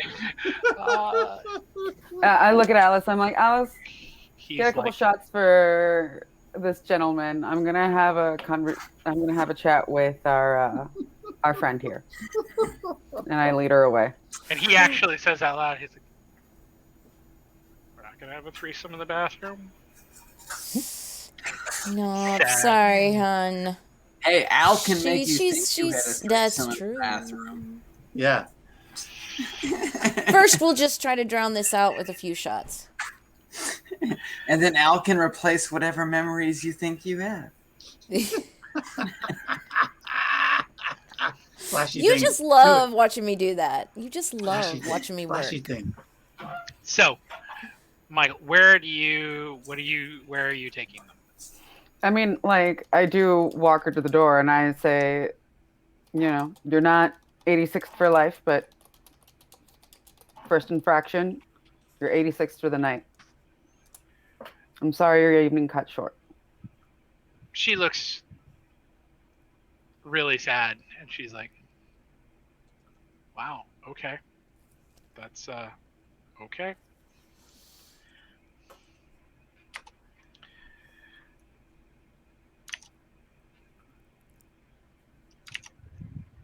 I mean, like, it was in the middle of the bar in front of everybody. Anybody who wanted to look into the mirror at a hot woman making out with somebody would have seen something up. So she leaves. Sad, but she leaves. Idaho, what are you up to? Is this a good time for a bio? Actually, this is an excellent time for a bio break. Awesome.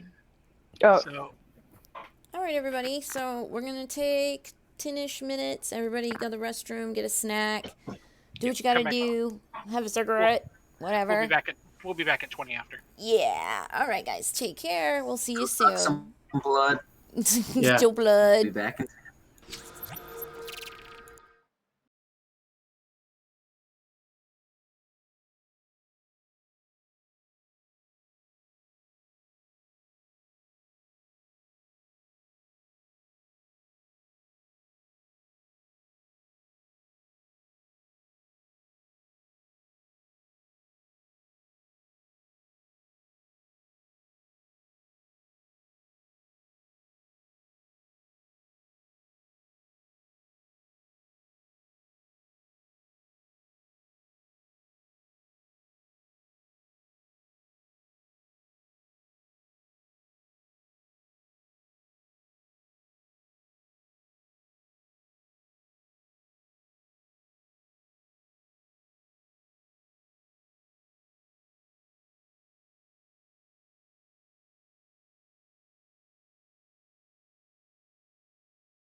All Knox right. had mentioned previously when we had brought it up. Knox had mentioned, "Hey, do we need to do a 24-hour vampire stream?" Like, that's Did that get said? that did get said. Okay. It did get said. Well- I'm remembering that. That's why I'm bringing it up now. Like, Okay. we're less than 2 months out. So if any of the other members of our coterie like actually want to like join Extra Life and like join, right? No, that's fine. It's whatever. You can still. I'm not going to do a 24-hour stream. No. No. I don't That's have the fine. stamina to do a 24-hour anything. Yeah. I'm realizing as I get older and older, my stamina to do 24-hour streams is getting less and less. I can agree to that. Once I stop the meth, like Okay. last couple of years, Well- once I get to like hour 21, like everything starts going completely downhill, totally fast. Try to stay I away. think I've Really stayed up, gets hard. But I've never been good at it. But if we wanted to do part of that, even just part of that as a vampire stream, we can try and do So that. when is it supposed to happen? When is game day this year? Is that? Well, hold on. Let me give everybody on the stream some background. So we're back, everybody. You caught us in the middle of a bit. Thanks for sticking with us on the playground. Debate. I was just kidding about no more meth Yeah. Okay. because it's actually still going on. Yeah, Zach and I just wanted to bring up that we support a really awesome charity called Extra Life, and if you look under my bio, there's a button there. And even if you can't support with a donation, our team is open for people that want to join the team and help fundraise toward the team goal. And so you can find all that information down there on the Extra Life button. And in November, they hold a 24-hour game-a-thon. And we try to make it the whole 24 hours. So I will probably do a majority of that 24 hours streaming of some sort. Probably play a few different games just to keep it fresh. But yeah, if Google Extra Life, check it out for yourself. It's gaming for children's hospitals. And I think we've been a part of it 7 years now. Zach? He's not paying attention. Unless his audio went I've out. been a part of it for 7 years. You've done I know 7. You and Amber joined a little bit late, but I think I'm at 5 now. am I not? Well, Your audio. oh my goodness! It took so long for that to unmute my audio. Yeah, you glitched there for a No, second. I think this will be my seventh or 8th year doing it. My wife and Amber joined a little bit late, so they haven't been doing it quite as long as I have. But we started a team this time around, so we're Nice. trying to get people involved in the team that we're doing. Let me see. If you can, because I don't want to have to search it in here. If you can, Zach, pull up the team link, and you can drop that in the chat. You should be able to get that from the Extra Life page. But while he's doing that, we should be able to get started. Woohoo. All right. Welcome back to our Vampire the Masquerade 5th Edition Chronicle, Billy Bonnet. When we left off, Michael had just escorted a party crasher out. No. Just You're it was just muted. somebody who forgot their manners, their club manners. Okay, come on. It's 101 shit. Mm-hmm.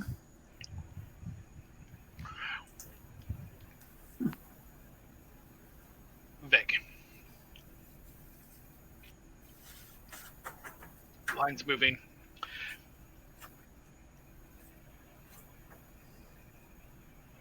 One of the guys who comes up to you in the line. He is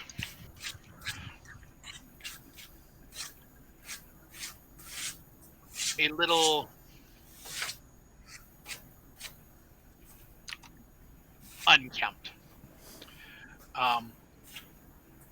He's wearing like a denim jacket, jeans. He's got on kind of a button-up hiking shirt underneath of it. His hair is a little long.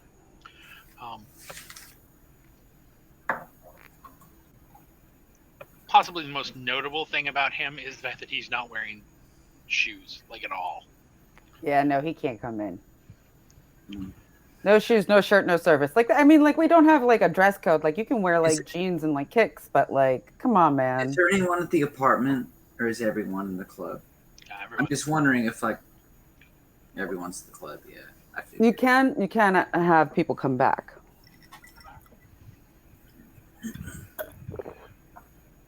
He comes up and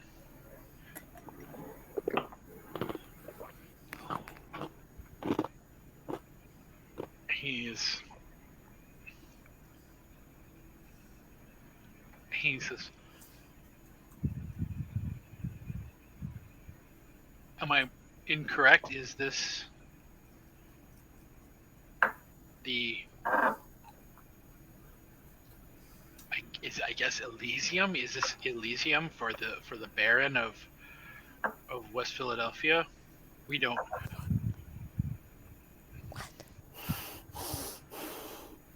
You're not incorrect.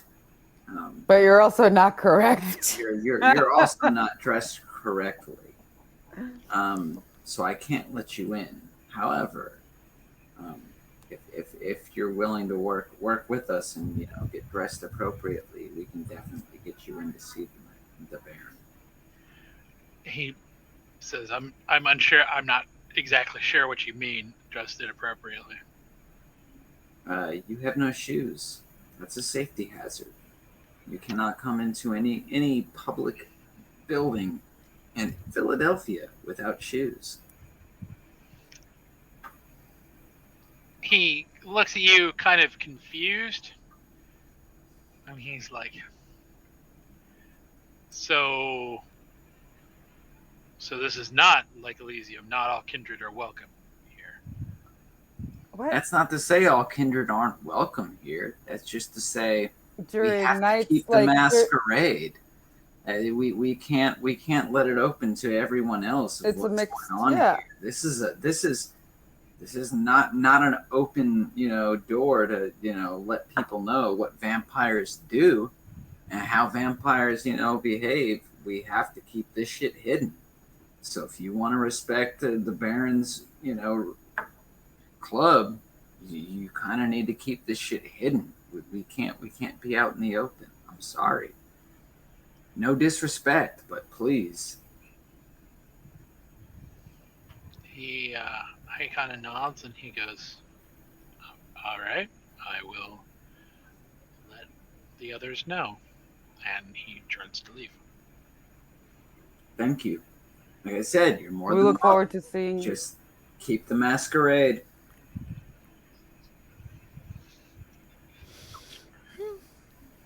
So did his feet have fangs on them or something?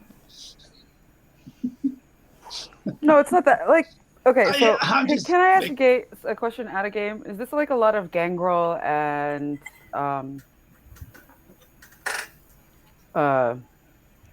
Nas? Nos? I'm not sure I understand the question. Like,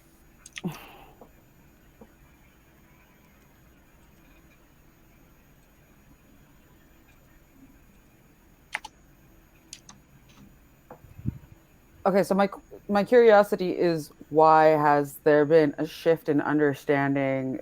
I guess just like not a lot of people knew about New Reign before. Part of this again is, I guess you could say, it's kind of a variety of different things. Moira has gone way out of her way normally previous to what she'd done for New Reign, in terms of trying to get this place full on the map and full. The other real big part about it is that after the events of what happened at Elysium, of which you were basically front and center for. Got it. That's a lot more notoriety than I had before. Yeah, a lot more fame and notoriety. Previously, I mean, it's one thing to have been declared or declare yourself as the Baron of Philadelphia and have to absorb all of the responsibility to that, but to actually show up at Elysium, take kind of a leadership role, trying to persuade, that Yeah. tends to Yeah. both rally people to you and also make enemies. Right.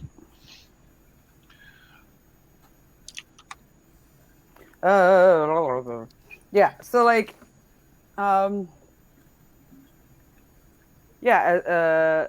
during mixed nights, the masquerade is enforced. Basically, I'm sure we can have a them's the theme rules. night one night a week where we're Right. closed to the public. Exactly. Mixed. Industry During night. mixed evenings. Gift baskets. That guy just had no shoes. He just was. No one's just- gonna get into the club with no shoes. That's I know. just- I get it. And I like no understand. shirt, like, I or no get it. pants. Y'all are talking or- about Masquerade, and that does nothing to do with the Masquerade. He just didn't have shoes on. Well, I okay. Um, If we let him come in without any shoes, it would cause a stir. Yeah, And he the should put shoes on. threatening. I totally agree. Right. the next person in line is his hair is slicked back. He's wearing a suit, very sharply dressed, just reeks of money. Yeah. Kill him.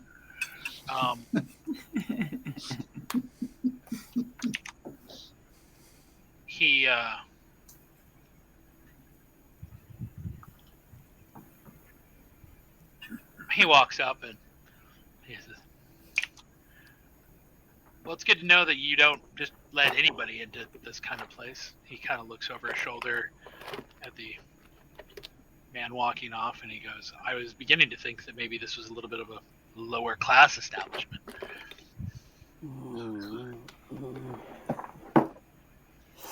Try and be nice. And you Try. think this is a higher class establishment? He goes, "Well, at least you have to have shoes." Let's go to the Isn't low that- bar. Isn't that the same of any business? He goes, "I wouldn't know. Most of the places that I go to have significantly stricter dress requirements." so glad that I'm not there right now. All right, cover charges $15. He pays it easily. Drops a 50 on the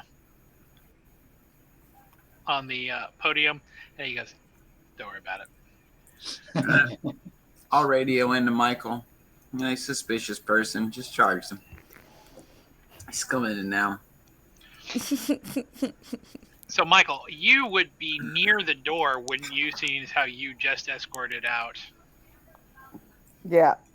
I think I'm going to take a seat at a corner booth at the top bar and make myself readily available.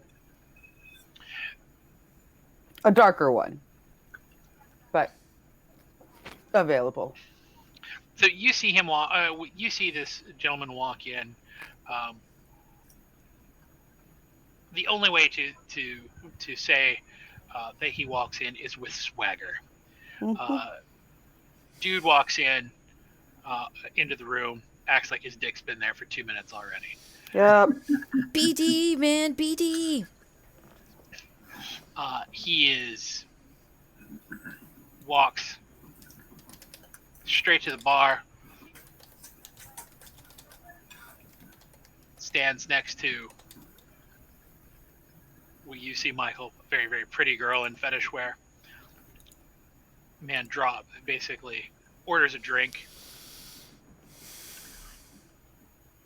drops a very large bill on on the bar, to which the bartender Rob is. You can see all this from the booth. Rob is very, very enthused at having this kind of customer.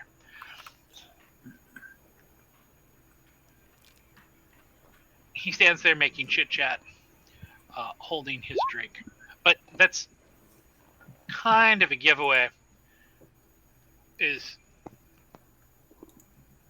he's holding it, but despite having very obviously dropped a very large amount of money on it, or on the possession of having it, he doesn't actually seem to be doing anything with it. I mean, fine. Who cares? Okay, you gonna leave him? Okay. Like he's obviously kindred,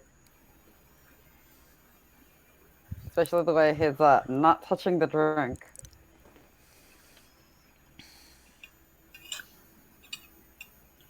But he's not making trouble, and he's playing along with the masquerade. So there's nothing for me to say, and he is not seeking me out. Fair enough.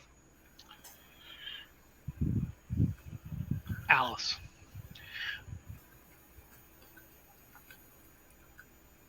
You crowd is thick, 3 deep. When you get the chance to text, you and Lane are shooting texts back and forth. She's not particularly thrilled with her barback. She doesn't think it's going to work out. Barback is just not moving fast enough, not working fast enough. Fuck you, Roy. Oh, poor Roy.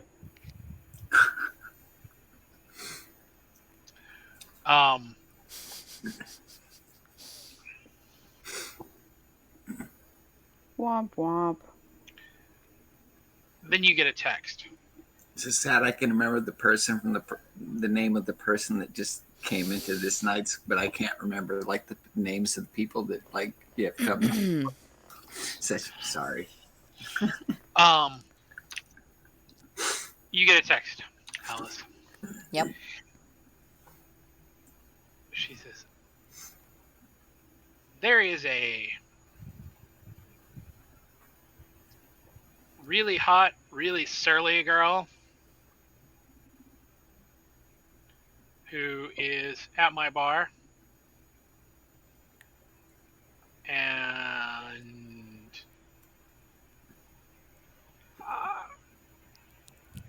she's not causing any problems, but she is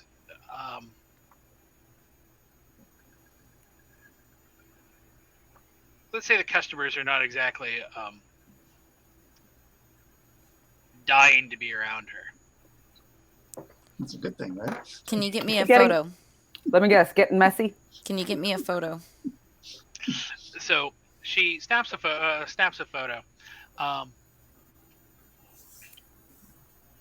Because I think I know who this is, but I don't know. She is dressed. She has on a like a Boston Scally cap. She's wearing like a metal shirt, like kind of a like a baseball cut on her top. It's like a profile pic.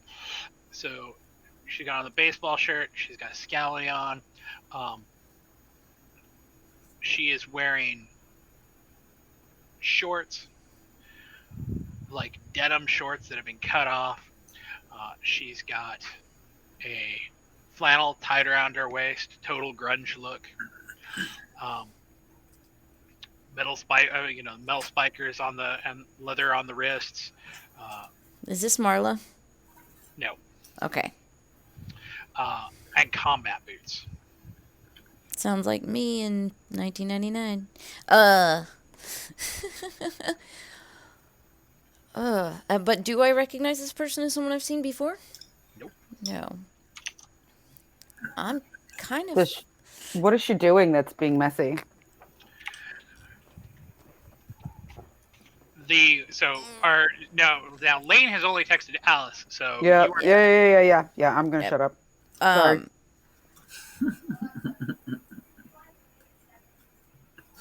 Bad habits. Yeah, I had to do the same thing earlier. I was like, oh, no, I want to say so much. Nope, not there. Yeah, I mean, I was going to ask, like, what's her deal, what's going on, to get a clearer picture of, like, the actual situation. Does she have attitude? Is she starting shit with people? So Lane texts you back a short recording. She's like leaning against the bar. She's got a drink behind her. Dude, like, walks up and like puts his arm on her shoulder, like he's gonna like say something to her, and the video does not record how fast she drops him.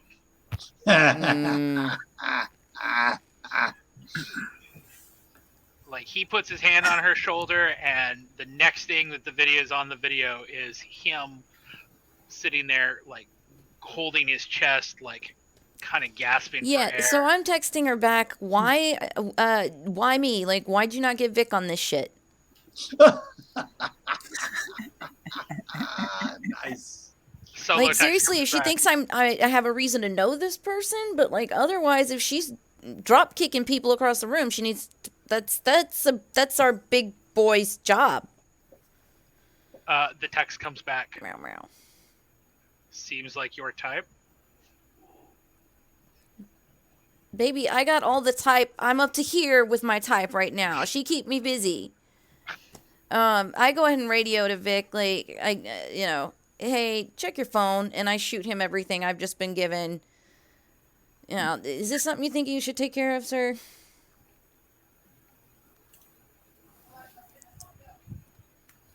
So what am I seeing exactly? What was the video?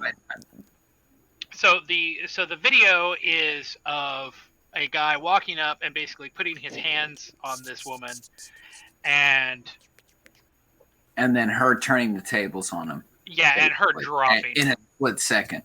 Yeah. I'm not sure what I'm supposed to do with this. Okay, so I know you aren't literate, so let me spell this out for you. If she's putting people on the floor viciously, do you think you should approach her or I should? Did he deserve it? Does it fucking matter right now? At least both parties could be apprehended on this one. Look, the fact is that it seems like we're in store for a couple Masquerade breaches, and we're going to have to decide how we're going to handle it. So, like, I guess, like, the thing with Alice is that you... Oh, ow, fuck! Sorry. Sorry. Thanks. Somebody's not a part of this yet. Well, I mean, I'm on the radio now. Right, but like, so, if things come up in front of you, you totally can, like, haze that shit out. At the same time, though, like, you're not there. I'm not there, and I'm on a 3 deep bar. Like, it's not like I can just be like, hey, Ruby, I know you're just washing dishes, but can you take over?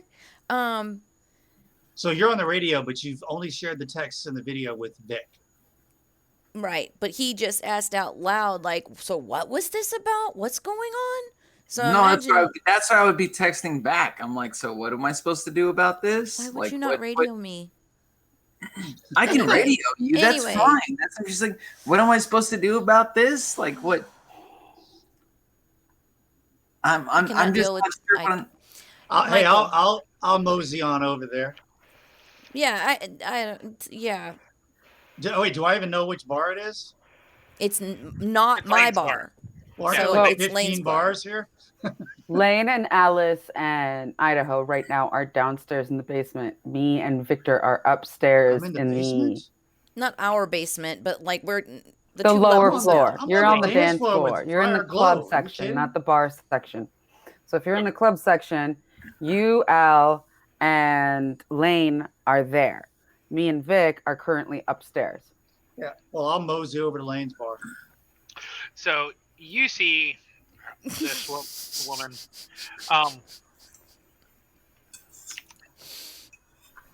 She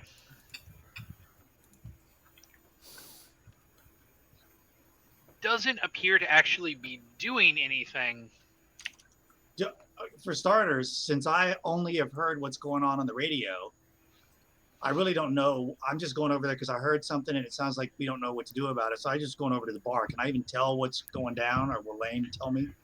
Well, so your nose will tell you quite a bit here. Okay. Because you can A, smell the kindred who is in front of you, and B, you also smell the blood from the dude that she just jacked, who is leaning on the bar right now. I see. Okay. Well, so homeboy's just on the against the bar, like trying to recover. He is, yeah, he's basically leaning on the bar, like holding his chest. Okay. Well, I'll go up to her. Okay. And hi, how's it going? Is everything okay? She goes, other than this fucking asshole deciding he wanted to lay hands on me. Yeah. Well, Right. Depending on the way we defend ourselves, might be a little much of a potential breach. She goes, I didn't do anything. All I did was hit him in Yeah. the chest. So I'm Idaho, by the way. Welcome to our club.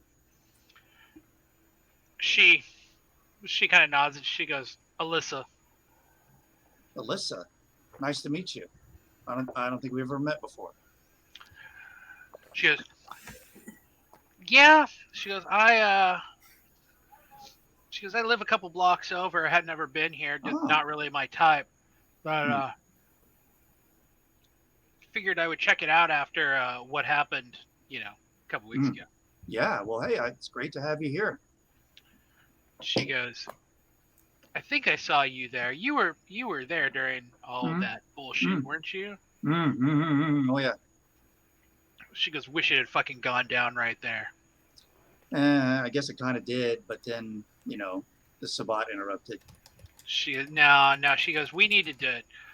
She goes, those fucking jackbooted thugs, we need to put the fucking boots to them.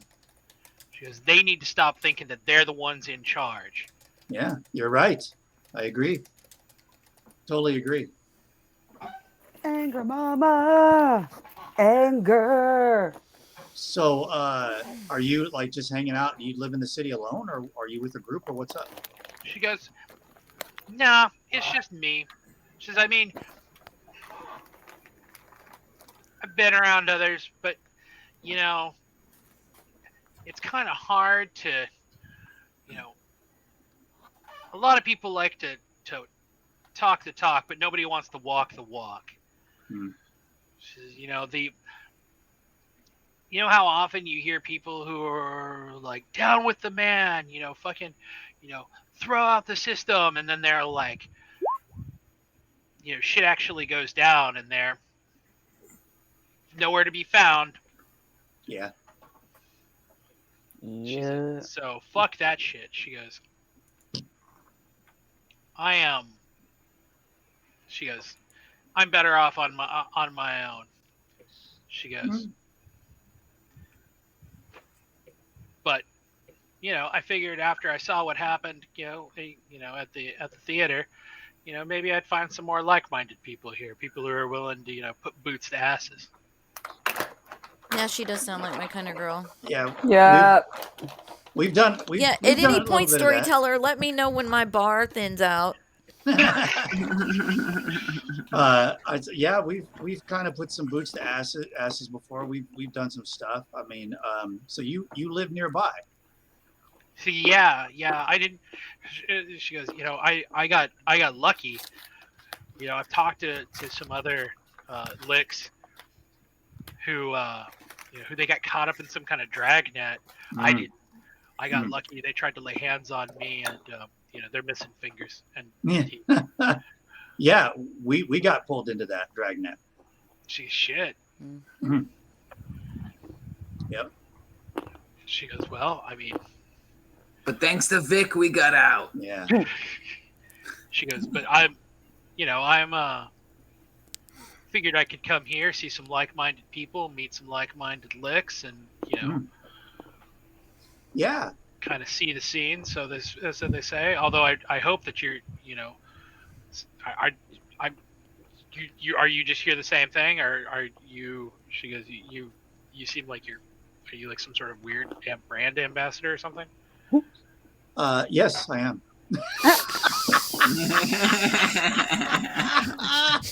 And I will say that he got to laugh and go, yeah, I work here. I work here. Yeah. She goes, that's awesome. I mean, the music sucks tonight, but the Depends on what floor you're on. And the clientele kind of sucks too. Sorry. Well, some of us do, and some of us don't. But funny jokes. Dad joke. Let me. You want to meet some more people? Let me take you to meet somebody. She goes, all right. Who we meet? I'm gonna meet you and introduce you to another person in our group, and I'll walk. Unless she resists, I'll walk her over to Al's bar. So she follows. I'll say, Al, this is, what was her name again? Helga? Listen. Alyssa. Everybody's Hilga with you. Samantha. I just think it. Her name Hildegard. is Samantha. Heather. Hildegard. I say here's Hildegard, Alyssa. Brunhilde. Here's I think Alyssa, we're figuring Hildegard. some things out from your childhood, Idaho, that nobody actually wanted to figure out. Yes. Her name was Helga. She did me wrong. Why do I feel like your favorite movie growing up was Young Frankenstein? Well, because it was. There you are. You had a thing for Madeline, didn't you? Mm. You did. You totally did. For Madeline Kahn. Mm. I mean, I have a thing for Madeline Kahn, but I have a thing for the Frau Blucher. That's who I have a thing for. names decided She by was a face. brilliant comedian. So anyway, Clovis Leachman. Yes. So I take her over there and I introduce her to Alice. So what do you? So you take her to the bar. What do you say? I say, hey Al, this is what was her name again? I didn't write it down. Roll for initiative. Alyssa. Alyssa. Oh wait, that's weird because that's similar to Alice. I'll say, Al, this is Alyssa. She's new. She's new here tonight, but she lives very close by. She looks at you, kind of nods. She's like, "Sup? I saw you on stage a couple weeks ago too." Yeah, I made kind of a stink, didn't I? But it was fun. She goes, swear to God, should have started putting boots to fucking asses there as soon as they fucking started to scurry out of there like the goddamn rats that they were. Yeah, I can agree with that statement, but it was a tense situation, so. But what brings you to our establishment tonight? So at this point, Ruby comes up right next to you and is very present, and is like, "Hi, I'm Ruby." Oh yes, how rude of me. I'm so sorry. This is my good friend and barback Ruby. She's been helping me out for tonight. When you say good friend, and she looks at you and waves of heat. Well, until she can... I can't be the only one always saying it's a relationship and then she's fucking around. So I'm in a weird headspace with her right now. Fair, very fair. So Alyssa kind of nods at Ruby and is like, "I didn't see you at Elysium." Oh, there's a good reason for that. She's quite young, and honestly, it didn't really include her anyway.